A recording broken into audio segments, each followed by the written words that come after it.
back to the channel. We're going to do a little cleanup and sort of miniature restoration video on this very large Yamaha F325 Dreadnought.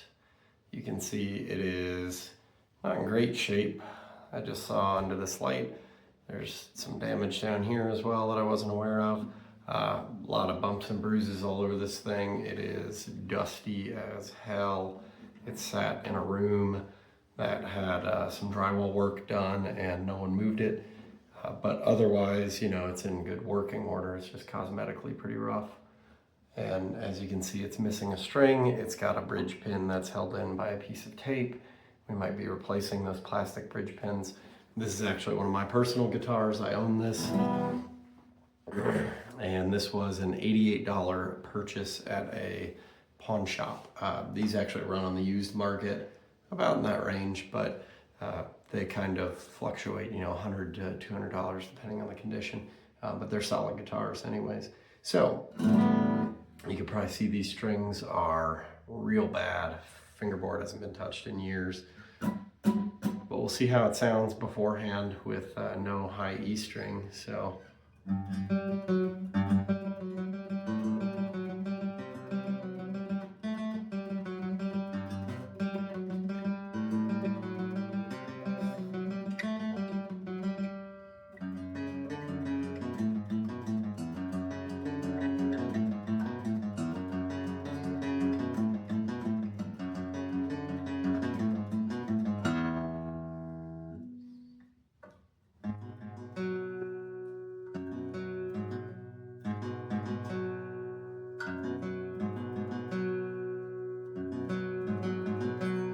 So,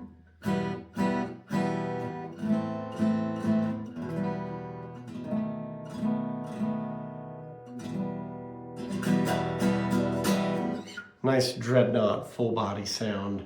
Hard to think of stuff to play to demo this without a high E string. And as you can tell, my voice is awful. I've got a sinus infection and I'm running on about 8 gallons of Dayquil right now. So the Hat Man is going to help me with this video.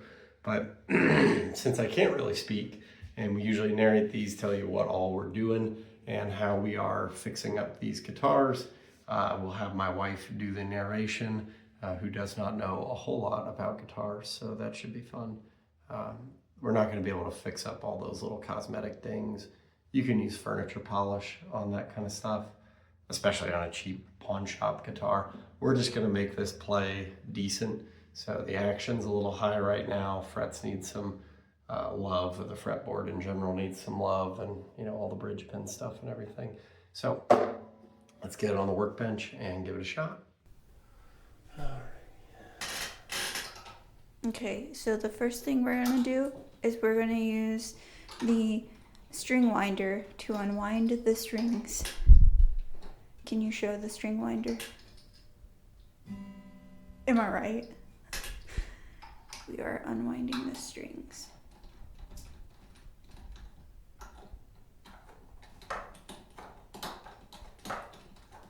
And usually we'd have some help with one of our cats that loved strings, but R.I.P. Ichabod passed away and she can't help. Now we take the pliers and then cut. This was Ichabod's favorite part. She would take them out of the guitar and then we'd have to chase her. So this tool that we're using is the plastic knuckles. Is it still recording? Mm-hmm. Those get the bridge pins out without breaking them.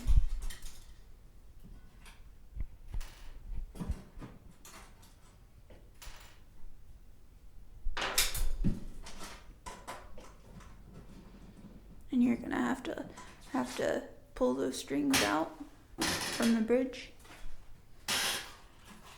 and unwind all the stuff at the top.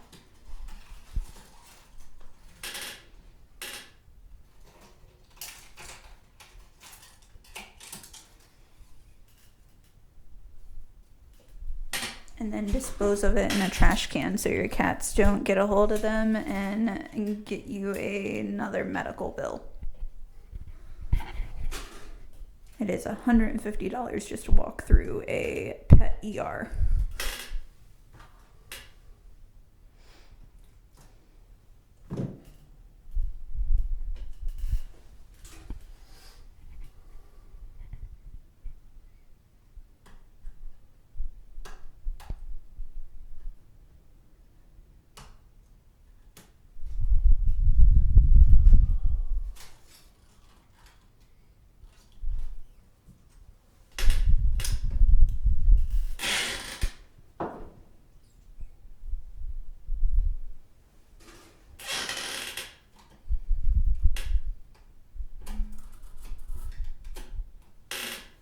Technical difficulties.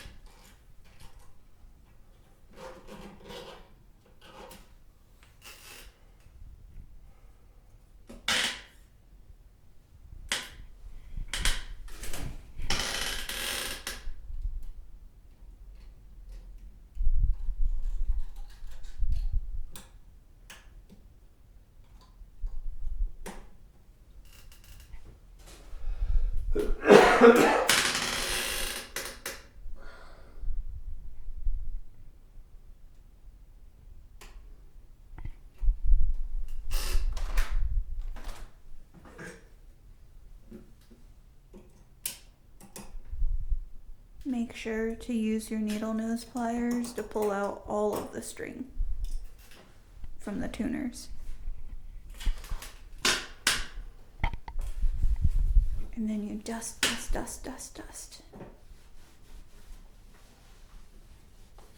Clean her up.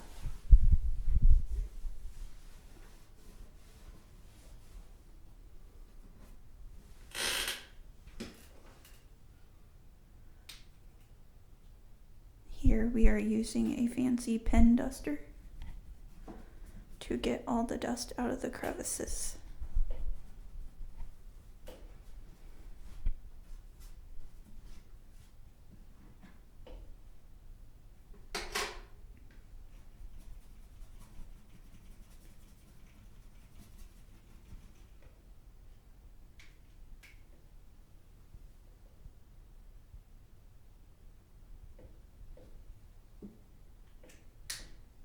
She's dusty. You put the bridge tooth back in. And then you dust the fretboard and the innards of the guitar.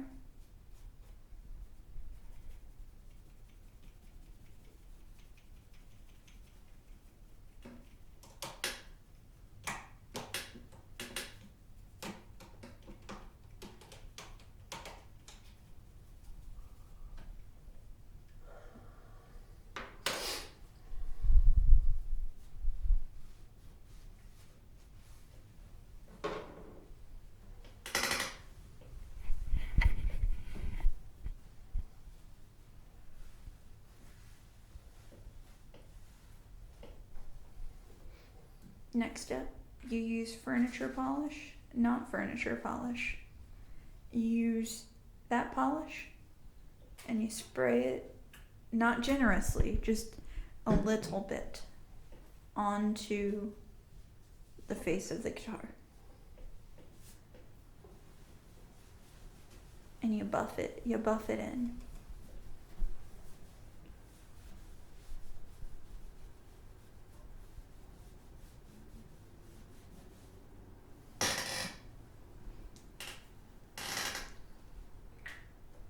Just a little bit more.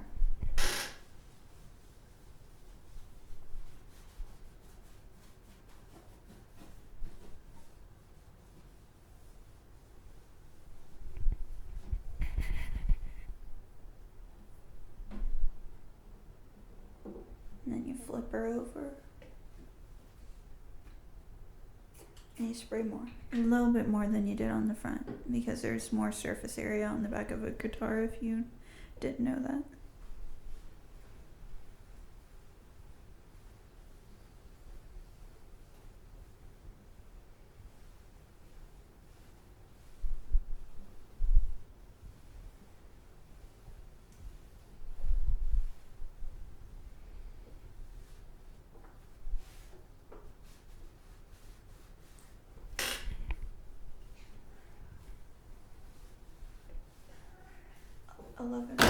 say hi.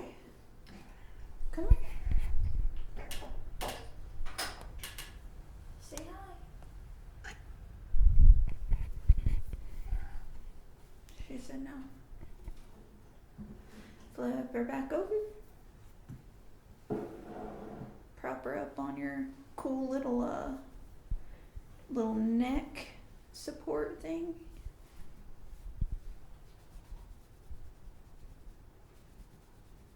And I do believe the next thing we're gonna do is one of my favorite things to do on a guitar. It's not. It's not the next thing that we're doing. I've been told otherwise.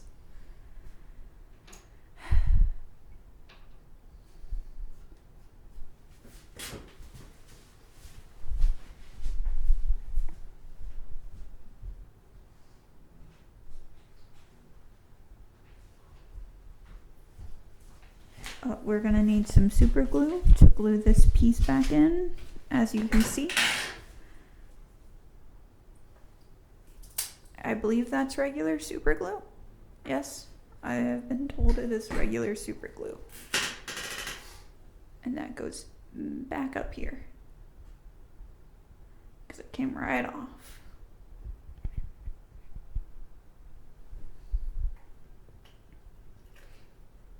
So we're gonna let that sit.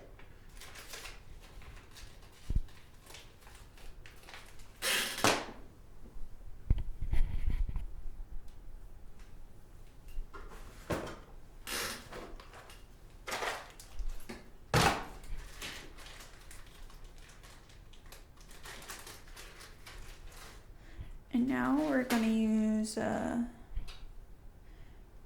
finger winders to fix the tuners where they need to be. Tighten the tuners, perhaps.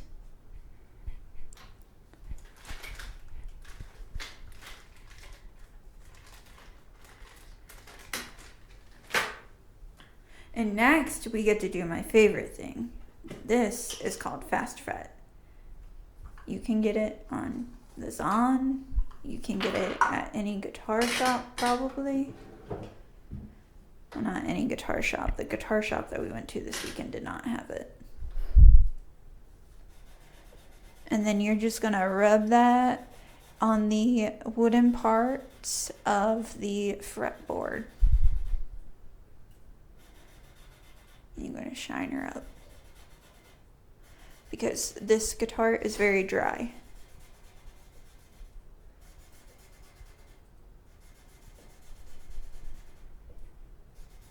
It's very satisfying.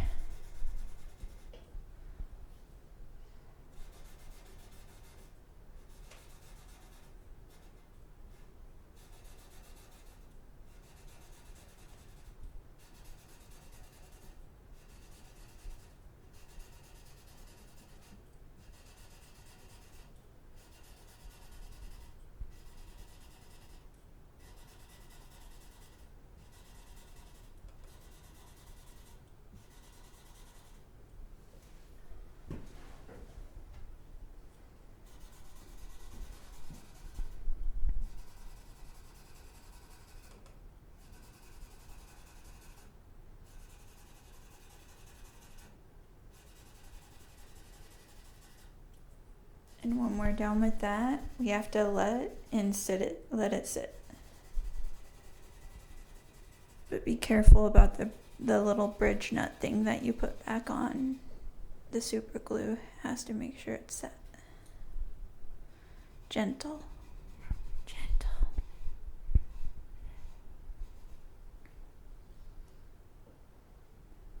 And now it rests.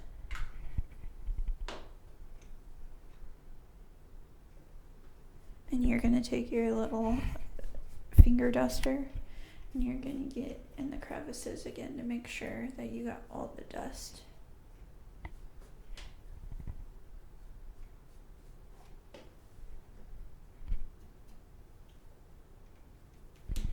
Need one of those for my car.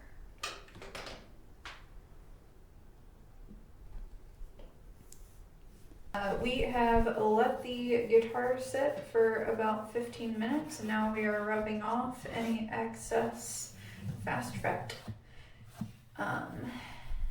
We were trying to find a new package of bridge pins. We tried to find a new package of bridge pins, but we just don't have a full set, so we will keep using this old set with these guitar strings. Not sponsored.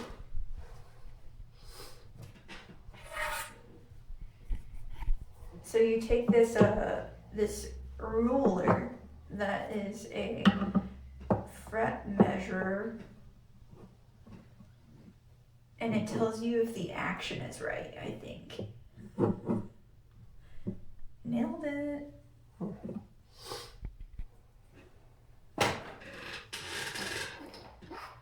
So now we get back our,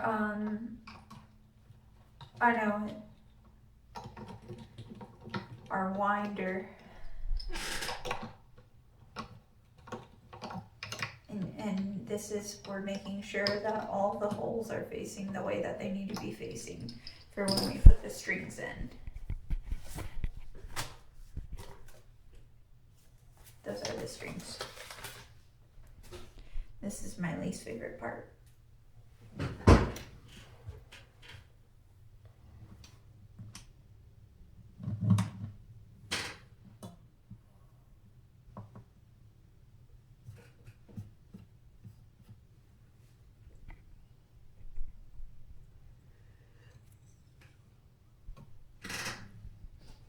And as you remember, this guitar did not have all of its strings on because one of them fell off at the lake. Now we have a full set of strings.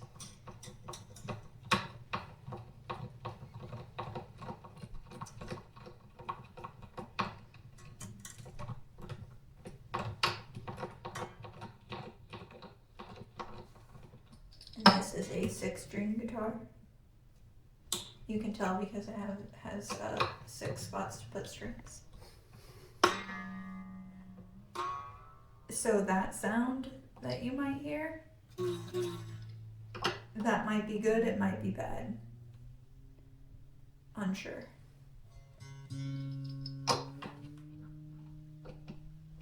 We are using the string winder right now to get it into place.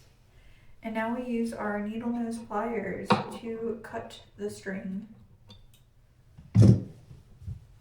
Dispose of the string.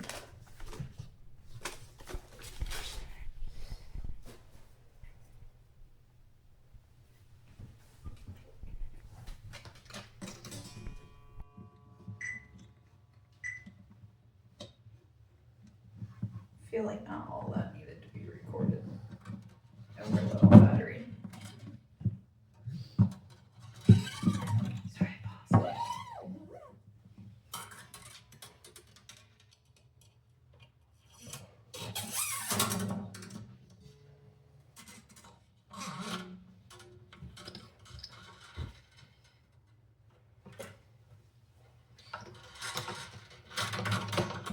Honestly, I think your part can probably be done. Because I'm just going to put strings on it and then play it.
Welcome back to the channel.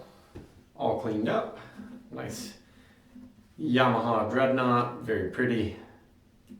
Still got a good bit of wear and tear on here, some spots you probably can't see that did not come out on cleaning. But anyways, let's just hear how it sounds.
Oh, I screwed that up.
My thumbnail caught on a string there, and you heard it popped it real hard, and actually kind of tore up my nail a little bit and hurt.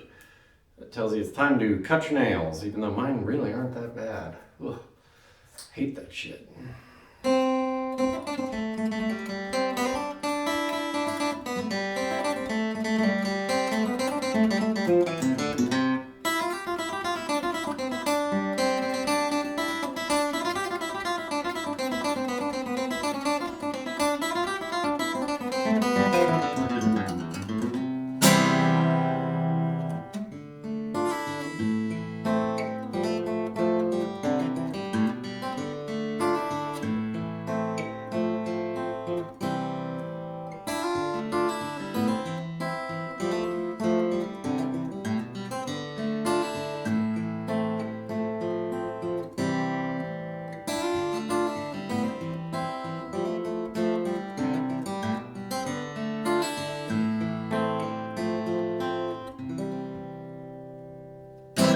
yeah, there you have it. I think that's a pretty good demo of just about every style you can play on an acoustic guitar. And yeah, this thing's pretty cool, especially for the money. And honestly, you know, it's a cheap guitar. Everybody's always going to say, oh, it's for beginners, whatever. I think this is fine. I don't really have any complaints. If you want to play this thing in a band, if you need a dreadnought, it's plenty loud. It sounds good, in my opinion. Now, one of the videos I want to do is we're going to do a side-by-side comparison of the Yamaha here to hanging up on the wall. We've got a Jim Singer custom guitar up there, very, very, very expensive acoustic, and then a Soderlund Kestrel as well, which is also a stupidly expensive guitar. So we'll do that one next. I'm really excited for that. But anyways, there you have it. If you've got one of these cheap guitars, or if you picked one up at a pawn shop like me, like I said in the beginning, this was 88 bucks at a pawn shop in La Follette, Tennessee. So there you have it. Let me know what you think.